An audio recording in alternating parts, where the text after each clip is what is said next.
Hello Internet Allies! So this week's video I thought I'd talk a bit about some of my opinions about Disney movies and such, which not everybody might agree with, to be honest, so unpopular Disney opinions. The reason for this is basically because it's just been in my mind for a while, and also I ran a poll on Twitter basically saying what Disney themed video I should make next, and the most popular answer was unpopular Disney opinions.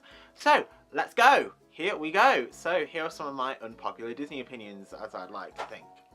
So right, I'm going to start by talking about some of the classic Disney movies. So first off, I have a theory where Snow White actually remains dead at the end of the movie.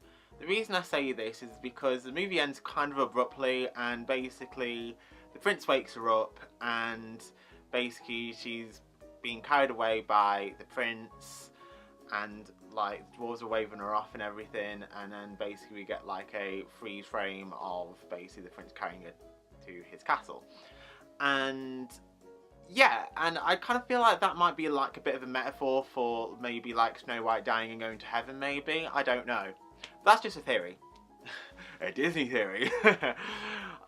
Second off, one classic Disney movie I really don't like is Dumbo. Now, I watched Dumbo for the first time last Christmas, and my thoughts are basically I just feel like it didn't really age very well in terms of like theming and morals and storytelling, etc, etc. Something I actually miss about classic Disney movies is kind of the animation style where like they have music matching the movement. So for example, I think that's like Fantasia or something like that, but yeah, Fantasia does this really well, Peter Pan does this really well, 101 Dalmatians, a lot of the classic Disney movies, and we don't really see that much anymore, to be honest, which I think is a real shame. I think something Disney are doing a lot now is making live action remakes of some of their most popular classic movies, and I kind of wish that they'd like, you know, do more like original stories, to be honest. I mean, I will say, even though I don't like Dumbo, I'm looking forward to a live-action Dumbo. I want to see what that's like. I will say I do like some of the live-action Disney remakes. I really like Beauty and the Beast, I like Cinderella, I like Maleficent. Yeah, so some of them were really, really good. Not knocking that at all, but you know, I would just love to see more like original stories rather than just live-action remakes and sequels. So one live-action Disney remake that's upcoming that I'm a bit apprehensive about is Lion King.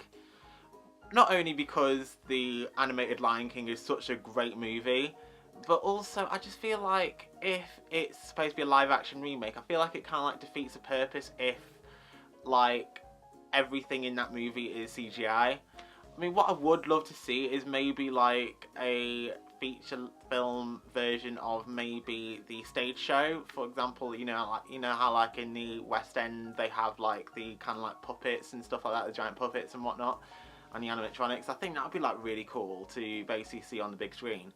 I don't necessarily do this a lot now, but like when I was younger, I used to always like fast forward through like all the sad parts in Disney movies. Well, not necessarily Disney movies, but just all movies really, to be honest, like sad parts in all movies. I don't know, I feel like I often ended up feeling sorry for them, and you know, I just didn't really like that feeling. However, there are a few scenes in Disney movies that like a lot of other people find quite sad and may shed a tear over, but I don't really find that sad, or I don't really shed a tear over. Like the ending of Monsters Inc., there's a scene of Finding Nemo, I don't really quite either of those movies. And also like Bing Bong's end scene in Inside Out, I didn't really cry at that, and I think the reason for that is that I just felt like, I don't know, it lacked logic really, because like I think the whole premise of that was that like his rocket powered cart like can't carry both him and Joy because of their weight, their combined weight. And I'm thinking, if Bing Bong's body is made out of 90% cotton candy or whatever it is, he's not going to weigh that much. I mean, I know it's a bit of like a touching like send-off for like an imaginary friend, and I think when you are like 11 years old, you probably, you know, have like forgotten about your imaginary friend by then. But yeah, I just felt like the whole way like that was dealt with didn't really make a lot of sense to me. That's just me though. Something that was in like a few of the older Pixar movies that aren't in any of the newer ones is the like bloopers during the credits, and I really miss that. I really wish they'd bring that back into the more modern Pixar movies. You know, they were like actually genuinely witty. I thought, you know, we only saw them in A Bug's Life, Toy Story 2 and Monsters Inc. And I just think it's a shame that they haven't done that since. Speaking of Toy Story 2, that is actually like my least favourite of the Toy Story movies. I mean, I do love all three Toy Story movies, but Toy Story 2 is my least favourite. And I think the main reason of this is because I just find Jessie a little bit whiny and annoying. Like, I feel like she doesn't really start being nice to Woody until she gets what she wants. And yeah, I also find the song When She Loved Me more kind of depressing than sad, to be honest. Even though I can relate to that song where, like, you know, I've had like a best friend, you know, suddenly kind of cut me out of their life sort of thing. A couple of other unpopular Pixar movie opinions. I don't really like Ratatouille that much.